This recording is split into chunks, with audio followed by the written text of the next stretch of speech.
But we do have like some kind of breaking major news, if you will, Ethan. In the midst of the NBA playoffs over the weekend, Gregg Popovich did have another medical episode at a restaurant. We do not know too many other details other than that, other than he's okay and he's recovering. We're not sure if it was another stroke or exactly what it was. But obviously, prayers go out to Pop. And, Ethan, we always kind of try to stay away from topics like these, not because we don't want to talk about them, but just because, like, we're not the ones who are going to make this decision for Pop. You know what I Right. mean? But when we've seen, this kind of happen twice over this season, for me, when I saw that, my gut reaction, as much as I want Gregg Popovich to be the coach of the Spurs forever, that kind of tells me for his health, just as a human, like I probably want him to step away.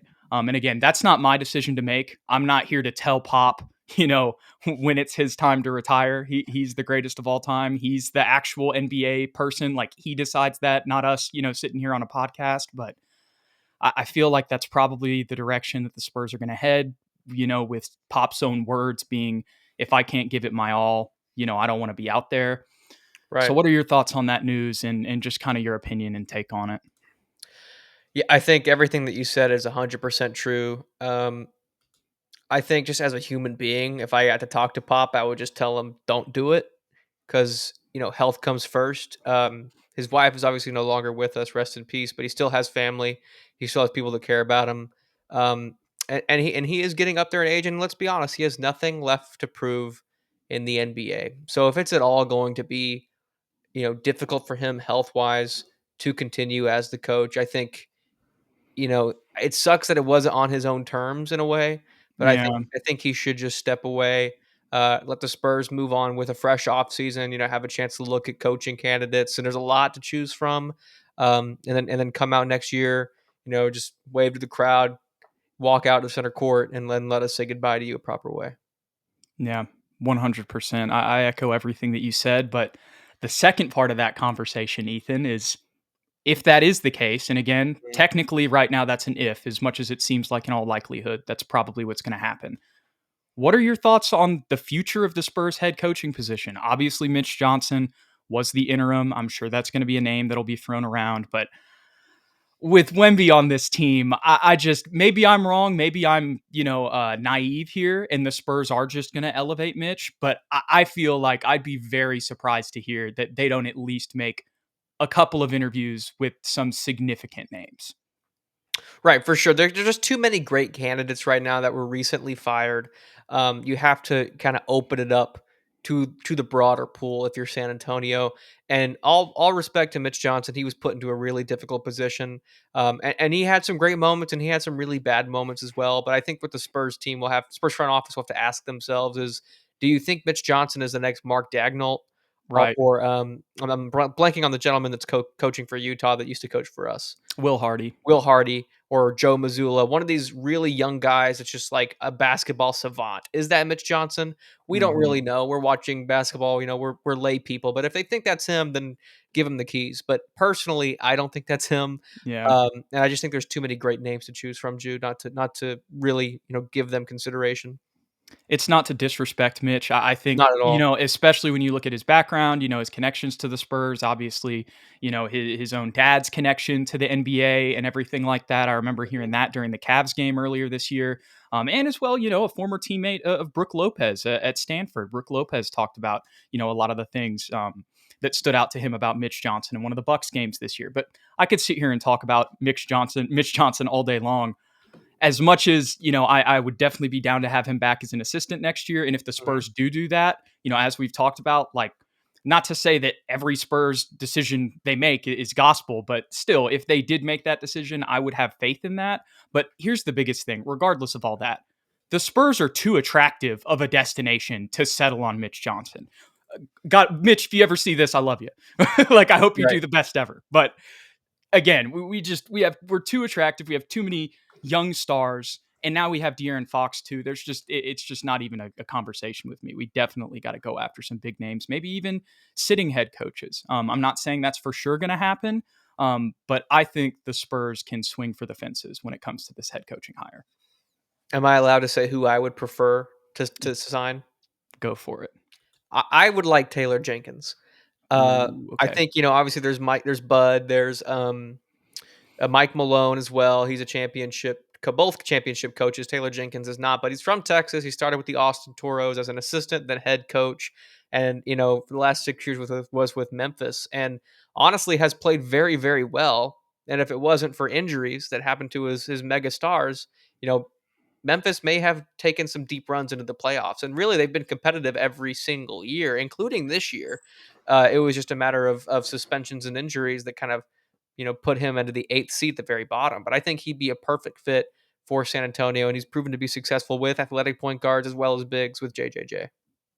I hear everything you're saying from an on-court standpoint, and I don't disagree or really have a counter argument to it. The Hmm. only devil's advocate I have with Taylor Jenkins is just the whole way that everything ended in Memphis. Like preseason, they make him hire an entire new staff, and obviously like there's the jaw element to this as well. Like there's personalities that he's got to deal with and everything that was going on, like you mentioned.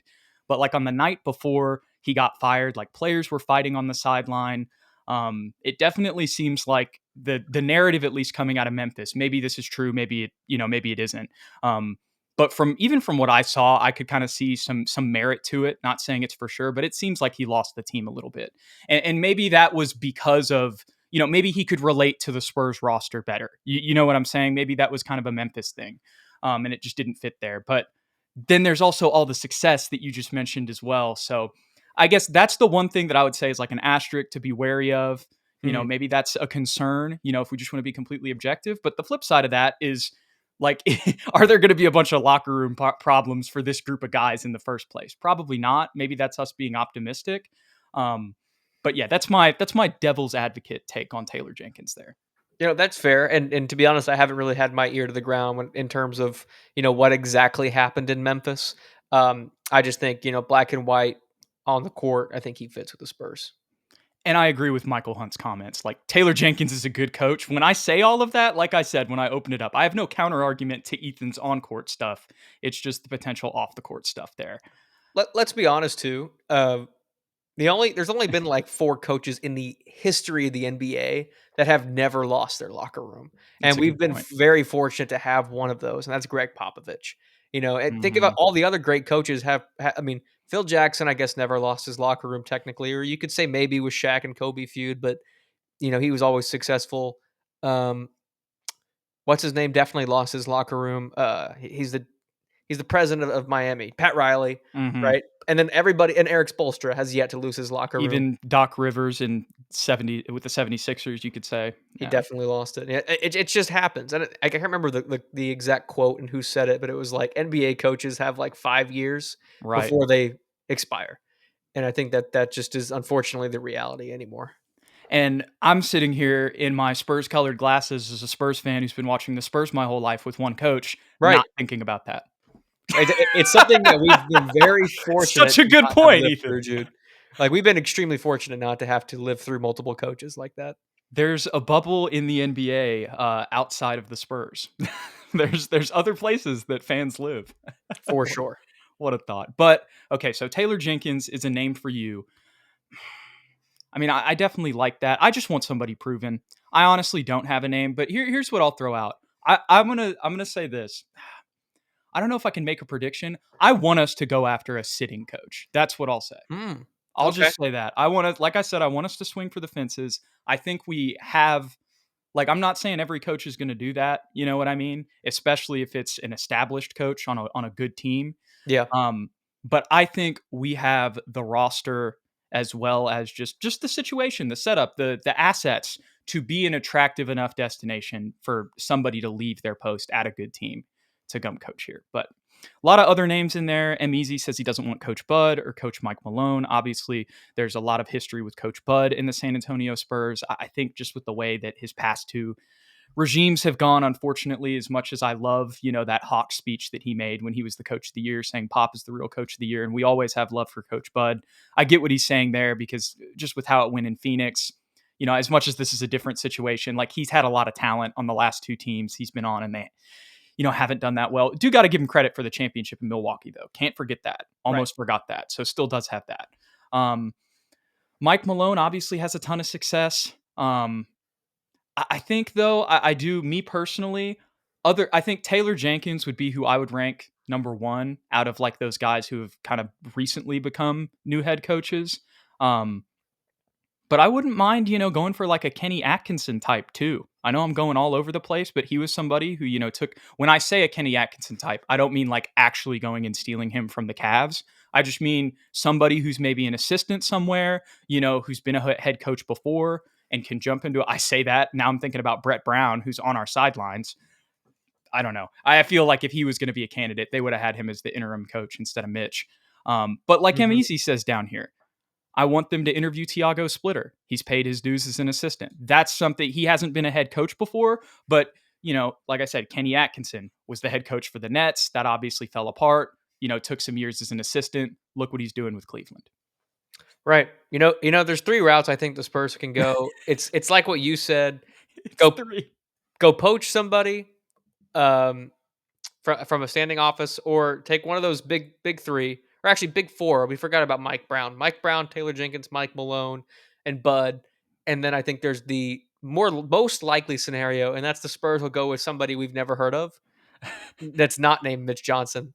That's just like a random assistant somewhere in the NBA. And then once they get hired, ESPN for days is going to be like, everyone's been talking about this guy for years. He's the next savant, and everybody, who the hell is this?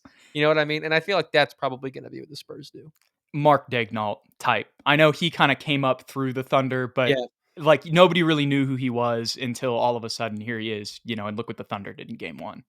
I will say James Borrego is also a free agent coach who we've talked about in the past, and I do like what Meezy is saying here. I Oh, love me some Jeff Van Gundy. I would take this. So I don't think he wants to be a head coach though anymore. I think right. he's pleased being an assistant coach, to be honest.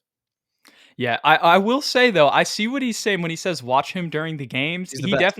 He was fighting for balls. I forget, was it with Jokic? Yeah, Yeah, it was with with Yoke Jokic in game tearing it one. away. Yeah, Look, I'm not opposed to that. I'll just say that. I don't know if that's something he'd be interested in. Like you said, I think he probably is more down with being an assistant, but he did want to get back into basketball. So, but that's like I said, somebody like him or like a Tiago Splitter or Sam like you Cassell. somebody's going to come out of nowhere. But again, the Spurs should use all their leverage. We just went over all different types of scenarios there, but that's my bottom line. You have the leverage. You're arguably the most attractive destination in the NBA long term. Arguably, keyword Mm. there. Go swing for the fences. This is sort of a joke, but you know who's unemployed right now, Jude? Go for it. Mama, there goes that man, Mark Jackson, the man that started the Warriors dynasty and then handed it to Steve Kerr. uh, are you saying we're going same route?